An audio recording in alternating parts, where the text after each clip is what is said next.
A Sociedade Brasileira de Nutrição e Qualidade de Vida apresenta série Prescrições Alimentares na Bíblia. Tema número 1. Por que devemos estudar este assunto na Bíblia? A Bíblia é o livro que informa de onde viemos, o que fazemos aqui, para onde vamos no término da existência e as melhores condições para ser felizes no relacionamento com as coisas e com as pessoas.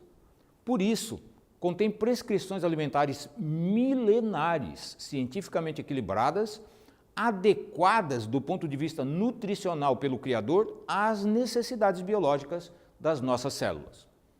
A Bíblia é também o meio mais eficaz para desenvolver a fé, o elemento fundamental na obtenção da saúde, pois somos hoje o que fizemos ontem em nossos hábitos alimentares e no estilo de vida. Mas o que são prescrições? Prescrições são definições, indicações e até mesmo determinações emanadas de pessoas habilitadas legalmente em suas especialidades profissionais. É o caso dos médicos, nutricionistas, nutrólogos, psicólogos, engenheiros, arquitetos, advogados, pedagogos, biólogos, por exemplo. Estes profissionais prescrevem condutas aos seus pacientes e clientes porque são formados em cursos técnicos ou universitários e se responsabilizam por suas prescrições. Eles possuem inscrição numerada em seus respectivos conselhos regionais profissionais, os quais são responsáveis legalmente pela normatização e fiscalização do exercício das atividades dessas pessoas. Mas por que estudar o tema prescrições alimentares na Bíblia? Responderei esta pergunta propondo uma reflexão a você. Pense no som da chuva, no ruído do mar, pense no gorjeio dos pássaros. Agora dê apenas uma pequena pausa para trocar a sintonia mental. Pronto! Reflita sobre o ronco de uma motocicleta, pense num celular tocando, finalmente pense numa criança chorando. Nem preciso indagar quais ruídos produziram sensações auditivas desagradáveis, não é mesmo? Os três fatores iniciais seriam diferentes se as nossas percepções fossem desfavoráveis a eles. As praias não seriam destinos turísticos disputados, nem existiriam gaiolas e viveiros de aves, não sentiríamos sono e aquela vontade de permanecer debaixo das cobertas enquanto chove lá fora, se nossas percepções auditivas fossem desfavoráveis a estes sons biológicos, naturais, planejados pelo Criador aos nossos sentidos. Mas todos os exemplos citados não são ruídos? Por que somente os três últimos desagradam? A diferença sensitiva e emocional dos três primeiros para os três últimos sons ou ruídos é que os iniciais são biológicos, naturais, e nossos órgãos perceptivos estão planejados pelo Criador para ouvi-los prazerosamente. E aqui aparece a importância do planejamento biológico do Criador em nosso organismo. Embora seja um ruído tão natural quanto a chuva e o ruído do mar, a percepção do choro da criança foi planejada para incomodar, gerando atitudes urgentes dos responsáveis pela criança. Cito outros exemplos de planejamento biológico do Criador em você, os quais ocasionam desconfortos e a necessidade de correções quando nos afastamos do modo de viver idealizado para os seres humanos. Sentimos-nos inseguros e desconfortáveis sentando de costa para os outros ou andando para trás porque fomos planejados para ver o mundo de frente. Desejamos secar-nos quando nos molhamos porque fomos planejados para viver secos num ambiente com tolerâncias delimitadas à umidade. A beleza nos atrai e gastamos tanto com os cosméticos e o vestuário porque fomos planejados para ser belos, convivendo com a beleza também em todas as suas formas. Portanto, o mesmo processo cognitivo, hormonal e emocional contido nos exemplos de planejamento biológico citados ocorre em relação aos alimentos prescritos pelo Criador na Bíblia. Porque o Criador planejou no Jardim do Éden os alimentos que devemos ingerir e informou a todos nós na Bíblia as melhores condições de uso da sua imensa variedade. De modo semelhante aos projetistas de eletrodomésticos, automóveis e máquinas em geral, cujos combustíveis ou tipo de energia que utilizarão são definidos previamente por seus idealizadores ao projetá-los e informados aos seus usuários no respectivo manual do cliente. Por isso, você nunca viu um profissional de saúde recomendar: tome cuidado, hein? Não exagere na ingestão da água. Não se exceda no consumo de frutas. Modere o apetite nos legumes e nas verduras. Controle a quantidade de cereais integrais que ingere. E também você nunca viu alguém trêmulo, insone, desesperado à procura de laranjas, de bananas, de legumes dependentes químicos de verduras. Aliás, por que será, que os alimentos divinos não formam dependentes químicos? Mas você vê e ouve todos os dias os profissionais de saúde, a mídia, as autoridades e até mesmo a propaganda advertindo para a necessidade de moderação no consumo dos venenos que o homem inventou.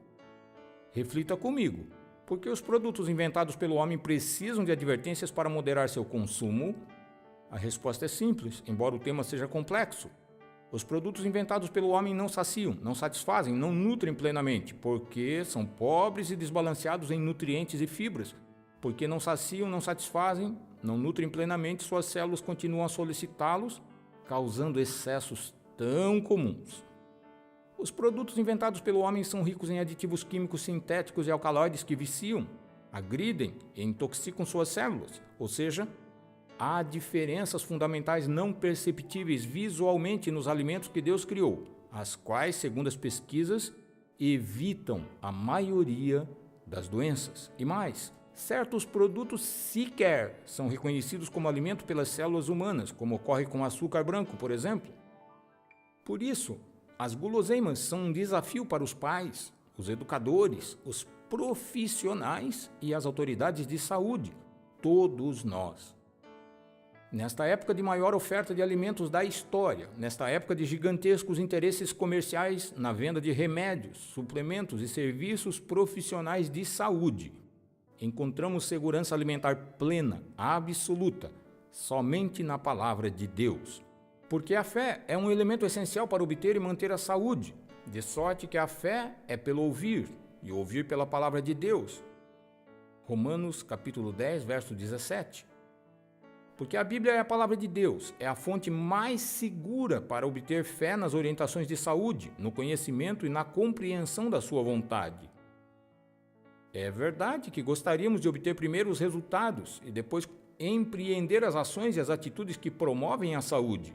Entretanto, porque a saúde decorre das escolhas diárias como se a estivéssemos plantando, semeando todos os dias, devemos seguir as prescrições alimentares na Bíblia, como um manual de uso elaborado pelo fabricante, exatamente como fazemos com nosso automóvel, eletrodomésticos, aparelhos eletrônicos, roupas e tantas outras coisas. Outro fator fundamental para estudar prescrições alimentares na Bíblia decorre de revelar de onde viemos, o que fazemos aqui, as melhores condições para ser felizes no relacionamento com as coisas e as pessoas e para onde vamos no término da existência. Então, a fé nas coisas certas, praticadas do modo certo com o auxílio divino, resultarão no cumprimento de promessas como a descrita no livro do profeta Isaías, capítulo 57, verso 10. Na tua longa viagem te cansaste, mas não dizes, não há esperança. O que buscavas, achaste, por isso não adoeces.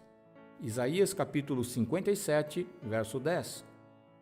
Segundo o IBGE, Instituto Brasileiro de Geografia e Estatística, no ano de 1900, a expectativa média da vida dos brasileiros era de apenas 45 anos.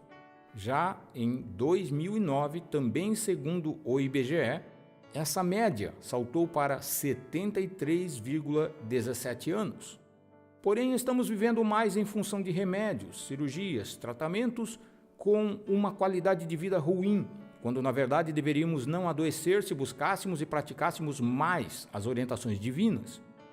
Com este objetivo, a Bíblia é tão absoluta quanto as nossas necessidades biológicas.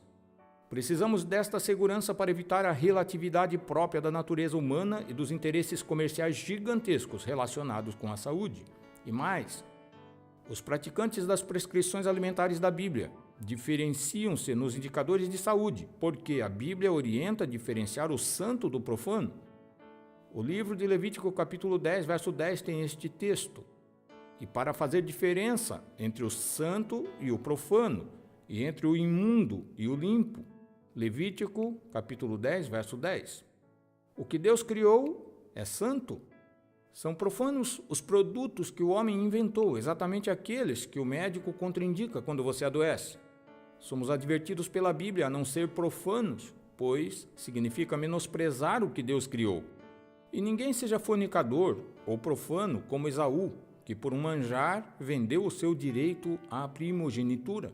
Hebreus capítulo 12, verso 16. Deus promete criar uma diferença entre o fiel e o desobediente. Então voltareis e vereis a diferença entre o justo e o ímpio, entre o que serve a Deus e o que não o serve. Malaquias capítulo 3, verso 18.